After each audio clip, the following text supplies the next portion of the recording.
l'être qui vit intérieurement ses souffrances, l'être qui vit intérieurement son cirque, qui vit intérieurement ses illusions, ses fantasmes, l'être qui souffre avec lui-même et qui ne s'amène pas à parler de lui-même avec d'autres, est un être qui est manipulé par l'âme, dominé par elle et loin de son esprit. Un homme ne peut pas résoudre par lui-même ses propres problèmes. Un homme doit travailler avec d'autres pour en arriver à avoir un éclaircissement sur des facettes de ses problèmes qu'il ne voit pas par lui-même. L'âme ne permettra jamais à l'homme de voir ce qu'il ne peut pas voir. Seul l'esprit ou l'esprit d'un homme peut le faire. Mais l'homme n'est pas suffisamment conscient aujourd'hui de son esprit.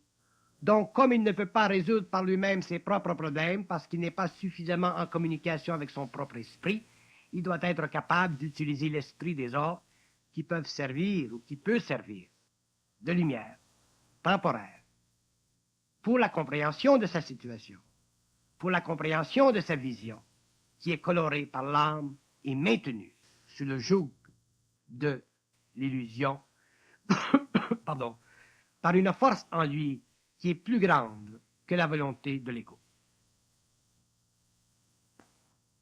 Il y a des gens qui intériorisent leur conscience, qui ne veulent pas que l'on voie leurs problèmes, qui ne veulent pas que l'on sache leurs problèmes. Ces gens vivent une très grande illusion.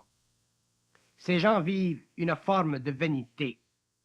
Ces gens vivent une forme d'inconscience qui peut, à court ou à long terme, les amener à un état déficitaire. Parce que l'homme a besoin des autres pour éclaircir sa propre situation, puisque les autres sont objectifs à lui, en dehors de sa condition, et peuvent plus facilement voir ou donner des solutions à ses problèmes. Un être qui s'intériorise et dont l'intériorisation fait partie de son caractère est un être qui devient de plus en plus, sans s'en rendre compte, astralisé dans le mental, c'est-à-dire possédé par les forces de l'âme. Et l'homme ne doit pas être possédé par les forces de l'âme. Il doit être capable de surgir au-delà d'elle, de réinventer le moi, c'est-à-dire de reconnaître en lui-même les faiblesses de ses illusions. Une intériorisation qui fait partie des habitudes de la culture ou du conditionnement est une condition psychologique qui ne peut que s'aggraver au cours de la vie, parce que l'intériorisation ne peut jamais donner à l'homme de solution à ses problèmes. Par contre, l'extériorisation, la communication, le dévoilement de soi à des amis, à des gens proches ou à des êtres étrangers mais intelligents, perceptifs, peut nous amener à reconnaître en soi des illusions que par soi-même nous aurions été obligés de vivre et de supporter pendant des années. La vie est courte. L'homme ne peut pas indéfiniment pendant de nombreuses années vivre, supporter des illusions qui, si elles étaient comprises parfaitement, dans le cadre de l'actualisation d'une volonté, d'une intelligence certaine, seraient instantanément détruites, afin que l'ego, le moi, soit renouvelé, revitalisé, et que l'homme reprenne conscience, reprenne confiance, reprenne ses forces intérieures qui ont été ou qui furent diminuées par un silence trop prolongé. L'homme qui ne s'ouvre pas à l'homme par hypocrisie, par vanité, par sournoiserie, par insécurité, n'est pas digne de l'homme. Il est digne des forces occultes de sa conscience. Il est digne des permissions que se donne l'âme dans la manipulation de son mental. Il est même digne, dans les cas extrêmes, des entités qui œuvrent dans les courants subtils du subconscient et qui travaillent contre l'homme. L'homme qui ne sait pas s'ouvrir à l'homme pour une raison ou une autre doit découvrir cette raison Il doit prendre conscience de cette raison. Sinon, à court ou à long terme, il ne pourra jamais bénéficier de la lumière de l'homme, du savoir de l'homme, de la sensibilité de l'homme, de l'amitié de l'homme et de son intelligence. Il sera donc forcé de vivre dans la prison de son être, dans le trou noir de sa conscience. Il sera forcé de vivre à l'extérieur de sa réalité. L'homme doit communiquer, l'homme doit parler. Les hommes sont là entre eux pour s'aider. Il y a des hommes, des êtres sur la terre qui ont suffisamment de sensibilité, de conscience, d'intelligence pour venir en aide à l'homme, pour le sortir de son silence intérieur. Ces êtres n'ont pas besoin de faire partie d'une évolution de conscience future. Ces êtres font souvent partie des milieux sociaux à l'intérieur desquels nous évoluons. Il y a des prêtres, il y a des psychologues, il y a des conseillers, des amis, il y a des êtres de toutes sortes et de tout acabit qui peuvent venir en aide à l'homme et le faire sortir de sa coquille. Un homme ne peut pas vivre indéfiniment dans sa coquille parce que l'homme n'a pas été créé pour vivre à l'intérieur des murs astraux de sa conscience évolutive, mais à la surface mentale de son esprit. Il y a de ces êtres qui trouvent tellement difficile de communiquer leur intériorité à d'autres qu'ils se créent sans s'en rendre compte des conditions ou des formes de pensée, leur donnant l'impression que les autres ne peuvent pas les comprendre. Lorsqu'une personne est rendue à ce stage de son intériorisation, elle est rendue très loin dans l'emprisonnement psychique de son ego. Ceci, graphiquement parlant, équivaudrait à une personne, par exemple, qui descendrait les marches de ces châteaux en Europe, de ces châteaux qui ont déjà, au cours des années, vu des expériences étranges, terrifiantes, pénibles, expériences cachées dans le fond de ces châteaux, que l'homme graduellement, en s'intériorisant, découvre, en perdant la trace graduellement qui lui permettrait de remonter à la surface pour sortir de ce château qui est hanté par des mémoires que seul un esprit en puissance peut neutraliser. L'intériorisation de l'être est une façon très dangereuse de vivre et aussi une condition très malsaine de penser.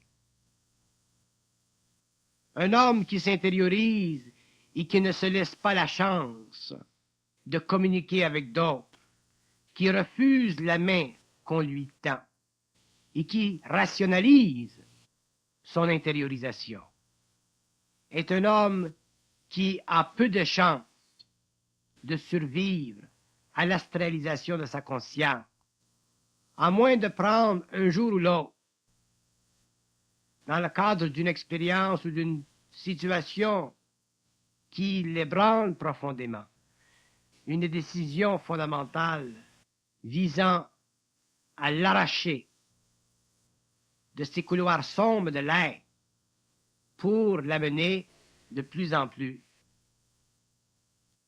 vers des conditions d'expression ou de communication avec d'autres qui pourraient résulter finalement en une sorte de cure de ce mal profond qu'est ou que représente l'intériorisation. Lorsque l'homme intériorise son expérience et qu'il ne peut plus la faire ressortir à la surface, c'est qu'il est dominé profondément par les forces de l'âme. C'est qu'il est profondément affecté par ces mêmes forces et qu'il risque de subir à court ou à long terme certains échecs créés par les forces occultes de sa conscience, créés peut-être même par des entités qui utilisent ces conditions, qui recherchent ces conditions pour empirer le mal de l'homme et le mieux posséder, le mieux dominer. L'homme doit avoir recours à l'esprit de l'autre. Il doit avoir recours à la moindre lumière. L'intériorisation paralyse à long terme la parole. Elle empêche l'homme, par sa parole, de pouvoir se réveiller, se soulever par ses propres moyens. Sa parole devient ineffective, impuissante. Elle n'éclaire plus. Elle ne fait que balbutier des formes qui souvent rempironnent la situation et font de l'individu un être impuissant face et par rapport à lui-même. L'intériorisation, dans sa forme extrême, est une maladie de l'âme, est un retour vers l'âme, est un retour vers la mort astrale de l'ego, et non un avancement vers la vie mentale de l'être. L'homme doit exprimer ses souffrances. Il doit pouvoir parler avec d'autres hommes qui ont l'oreille, qui ont l'écoute. Il doit avoir suffisamment d'ouverture d'esprit pour ne pas se croire au-delà de ce que d'autres peuvent lui donner comme aide. L'intériorisation est une forme de mysticisme psychologique, une forme de perversion de l'ego, une forme de narcissisme à l'envers. Elle est dangereuse parce que elle fait croire à l'ego, au moi, que personne autour de lui ne peut le comprendre. Il est évident que si l'homme s'intériorise, s'il descend les marches de ce château intérieur et qu'il marche depuis très longtemps dans les couloirs sombres de sa propre demeure, il est évident que, éventuellement, il aura l'impression que personne ne peut l'aider parce que ses cris, selon ses perceptions, ne peuvent pas être entendus à la porte du château. Mais c'est une illusion. Et c'est une illusion qui est très grave. Parce que lorsque l'homme crie des profondeurs de son être, il y a toujours autour de lui une oreille. Il y a toujours quelqu'un dans le monde qui puisse l'aider à revenir, à reprendre le terrain perdu, à retrouver la trace qui l'éloigne du Minotaure et qui le rapproche de la porte où le soleil brille, c'est-à-dire où l'intelligence, finalement, prend l'avantage de l'ignorance. L'intériorisation est directement reliée à la crainte. Les êtres qui s'intériorisent vivent de la crainte. Et c'est la crainte qui devient l'outil utilisé par l'âme pour faire descendre l'être de plus en plus dans le fond de lui-même. C'est la crainte qui garde l'être dans les bas-fonds de son propre château.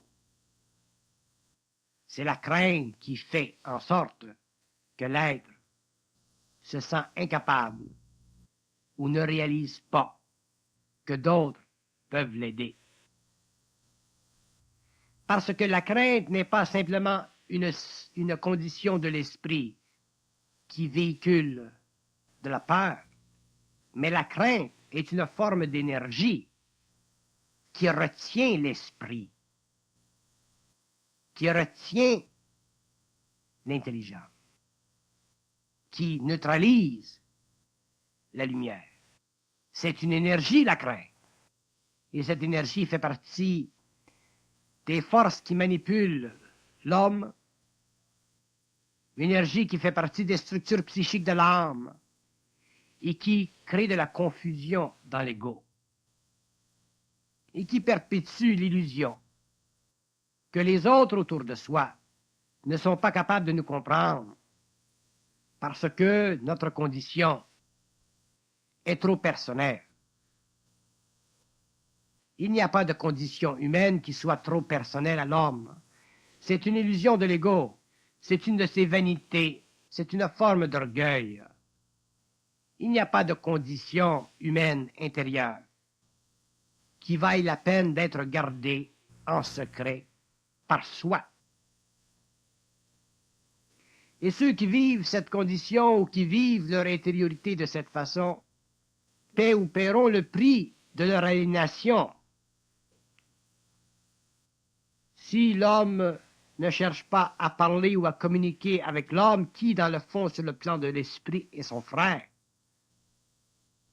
comment voulez-vous que l'ego, piégé par l'âme, la mémoire, nourri par la crainte, puisse en arriver par lui-même à se sortir de ces couloirs profonds du château intérieur, lorsqu'au fur et à mesure où il avance, il perd les traces de son mouvement. L'esprit de l'homme est trop occulte, l'esprit de l'homme est trop mystérieux. Il fonctionne selon des lois qui ne font pas partie de la conscience humaine. Donc l'homme doit se donner de se protéger contre les aspects occultes de son esprit. Et ces aspects sont directement reliés à la manipulation de l'âme. Ces aspects font partie des forces subconscientes de l'être.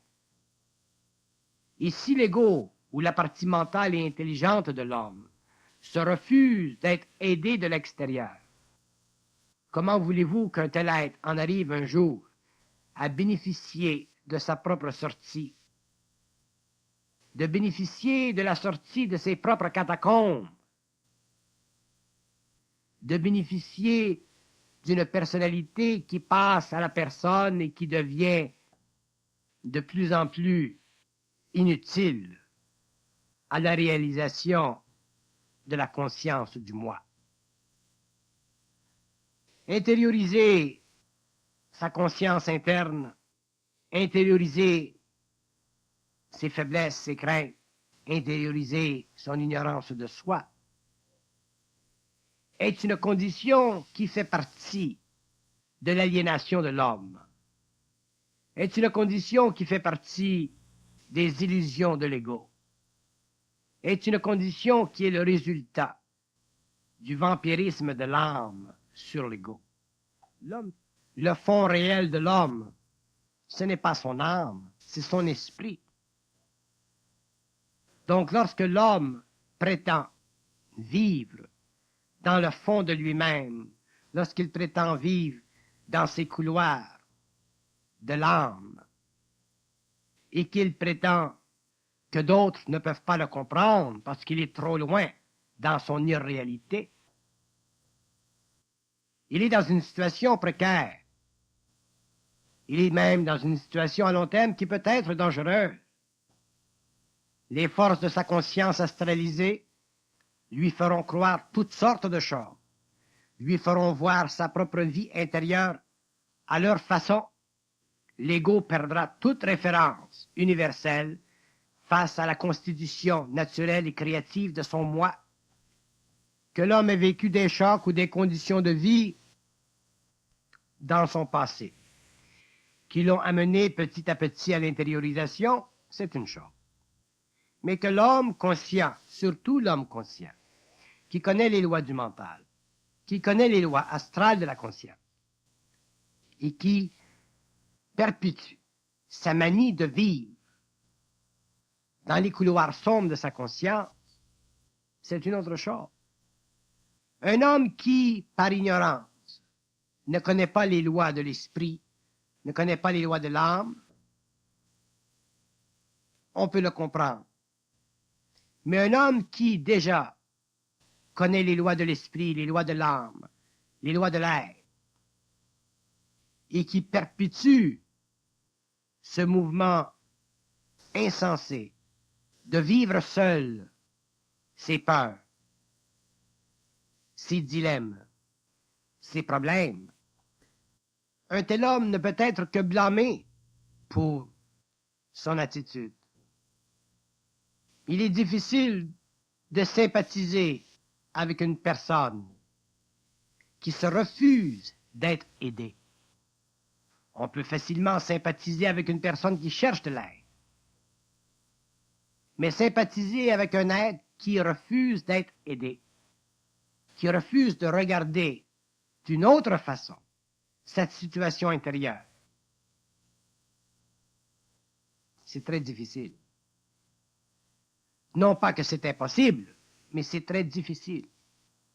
Parce que plus l'homme est conscient, plus l'homme connaît les jeux astraux de la conscience, moins il veut perdre d'énergie avec des êtres qui n'ont pas la volonté de se sortir de leur cul-de-sac. Un être qui veut se sortir d'une situation trouvera amplement d'aide autour de lui pour le sortir, mais un être qui refuse de se sortir, ou qui perpétue son ignorance, qui perpétue son hypocrisie, qui perpétue les contradictions internes de son moi, éventuellement ne trouvera plus de personne autour de lui pour l'aider. Parce que ces personnes ne voudront plus perdre d'énergie avec un être qui se refuse de sortir de sa prison. Donc, ils diront, eh bien, reste dans ta prison, crève dans ta prison, puisque chaque être est libre de vivre ou de mourir. On peut amener le cheval à la rivière, mais on ne peut pas le forcer à boire. On peut tendre la main à un être qui intériorise sa souffrance, mais on ne peut pas le forcer à boire, on ne peut pas le forcer à se sortir de sa situation s'il rationalise par toutes sortes de moyens, s'il se laisse englober par toutes sortes de façons,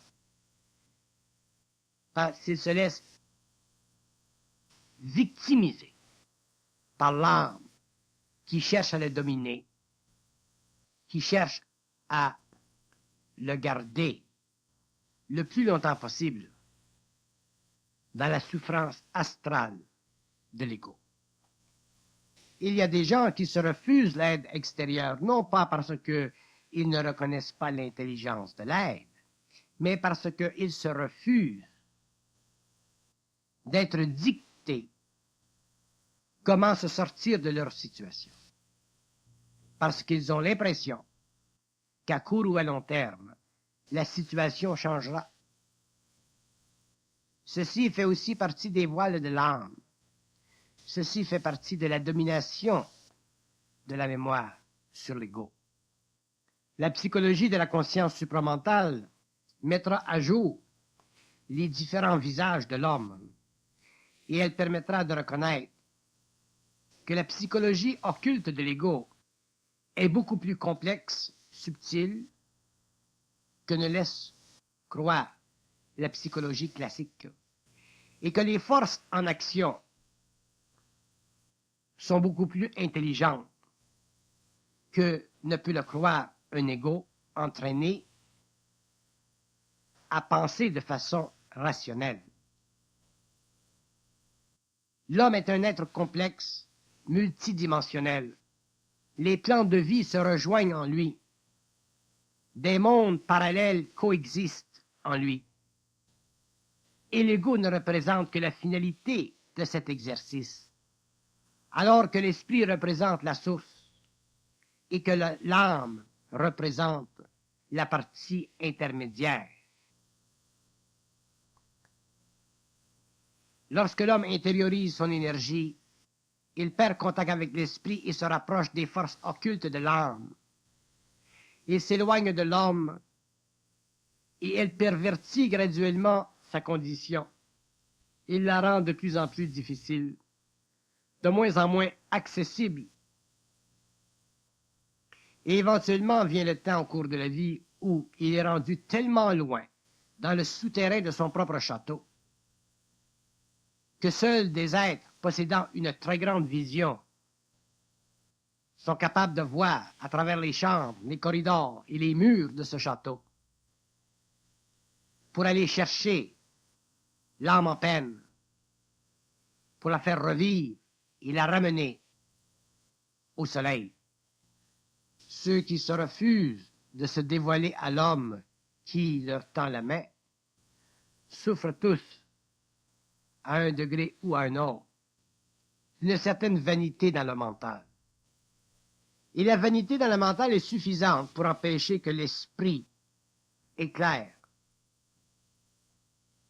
La vanité dans le mental est suffisante pour empoisonner la relation entre l'ego et l'esprit et permettre que se continue la trame de l'âme qui sous-tend la conscience de l'ego.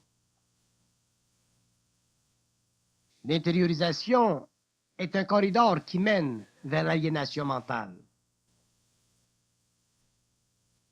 C'est un mouvement graduel vers l'abolition de la lumière chez l'homme. C'est un mouvement qui, ultimement, confronte les aspects ténébreux de l'être avec l'ego empoisonné. L'homme qui poursuit cette route ne peut pas être heureux. Il ne peut pas être heureux parce que plus il s'enfonce dans le château hanté de sa propre inconscience, il ne fait que découvrir des formes qui ne constituent pas en elles-mêmes de l'harmonie, mais qui ne font que miroiter de la désharmonie. Il vient le temps où la vie est totalement désharmonisée, totalement chaotique, totalement incapable de représenter une façon créative de l'intelligence. Les êtres qui s'intériorisent et qui ne réalisent pas le besoin de s'extérioriser ou qui ne réalisent pas la nécessité de s'extérioriser en commençant à communiquer avec les êtres autour d'eux, sont des êtres très seuls, des êtres malheureux, et des êtres qui devront un jour, de par eux-mêmes, réaliser que l'homme ne peut pas vivre seul dans son château, qu'il doit sortir de temps à autre pour voir ce qui se passe à l'extérieur, afin de changer graduellement son intérieur, les murs, les marches, les caves, les cavernes,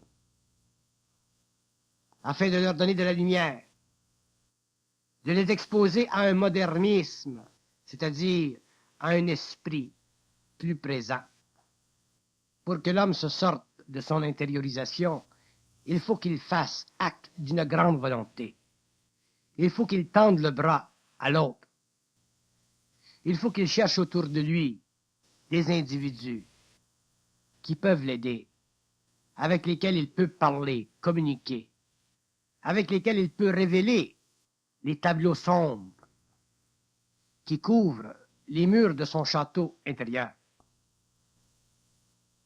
S'il s'oppose à ce mouvement nécessaire de l'esprit, s'il se braque dans une position fixe et inébranlable, il y a peu de choses que les êtres autour de lui peuvent faire.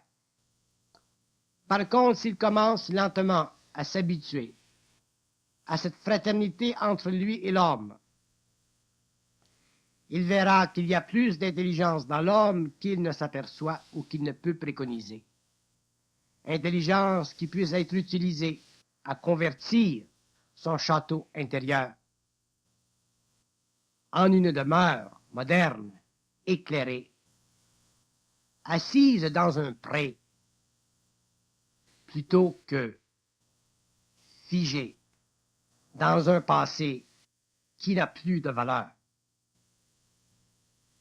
L'évolution de la conscience demande que l'homme communique, que l'homme utilise la parole, que sa parole devienne sa source d'intelligence et de lumière. L'intériorisation va contre ce mouvement naturel de l'évolution. Elle retarde l'évolution. Elle empêche l'évolution. Elle fait partie des habitudes de l'évolution de l'homme et le garde dans un temps où les hommes étaient incapables de se suffire à eux-mêmes parce qu'ils étaient incapables de communiquer parfaitement avec les autres. L'ego se piège dans l'intériorisation. Il s'évite de voir les choses en face. Il s'empêche de reconnaître l'exactitude de l'intelligence des autres. Il perpétue son propre mensonge. Et lorsque l'homme perpétue son propre mensonge parce qu'il se refuse de communiquer avec l'homme, il y a très peu de choses que l'homme puisse faire pour lui. L'évolution de la conscience sur la Terre est directement le produit de la défaite